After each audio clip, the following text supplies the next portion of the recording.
Hi friends, welcome to our channel பிரமாதம் சமையல். இன்னைக்கு சூப்பரான ஒரு கத்திரிக்காய் சட்னி பார்க்கலாம். அதுக்கு கத்திரிக்காவை நல்லா குட்டி குட்டியாக கட் பண்ணி போட்டுட்டு அதில் நல்ல பச்சை மிளகா, வெங்காயம், நிறைய தக்காளி நான் போட்டிருக்கேன். இன்னைக்கு வேணும்னா நிறைய தக்காளி போட்டுக்கலாம், இல்லாட்டி தக்காளி கம்மி பண்ணிக்கலாம். பண்ணிட்டு அதில் ஒரு கை பாசிப்பயிறுப்போ அல்லது துவரம் பருப்போ போட்டுக்கலாம். அது நம்மளுடைய இதுதான். பட் இந்த மாதிரி கத்திரிக்காய் சட்னியை நிறைய வெர்ஷனில் பண்ணலாம். நான் இன்னைக்கு இந்த மாதிரி தான் பண்ணியிருக்கேன்.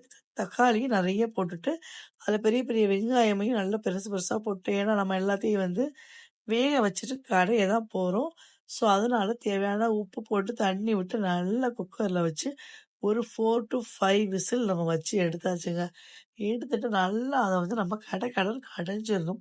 நல்லா கடைஞ்சிரணும். சில பேர் பிள்ளைங்க சாப்பிட மாட்டாங்க அப்படின்னு நெனச்சோம்னா, மிக்ஸியில போட்டு லைட்டா ஒரு 2 ஓட்டு ஓட்டிட்டோம்னு வச்சுக்கோங்களேன், அந்த வெங்காய தக்காளிலாம் கொஞ்சம் இன்னுமே நல்லாவே அ மெர்ஜ் ஆயிரும்.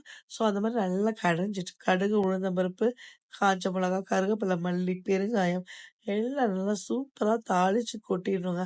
தாளிச்சு கொட்டிட்டு, இந்த தோசை எப்படி இருக்கணும்னா, நல்லா மெத்துன்னு இருக்கணும் இந்த தோசை. அந்த தோசையில போட்டு அப்படியே சுத்தி 4 கரண்டிய விட்டு சாப்பிட்டு பாருங்க. அடித்தூள் அவ்ளோ சூப்பரா இருக்கும். எல்லாத்துக்கும் தெரிஞ்ச விஷயம் தான். பட் இருந்தாலும் இந்த கத்திரிக்காய் சட்னி நெறைய பேருக்கு ஃபேவரைட். ஸோ எல்லாருக்கும் பிடிக்கும். ஏன் பேச்சுலர்ஸ் பசங்க கூட ஈஸியா பண்ணி சாப்பிடலாம். ஸோ அதனால தான் இந்த கத்திரிக்காய் சட்னி எனக்கு ஃபேவரைட்.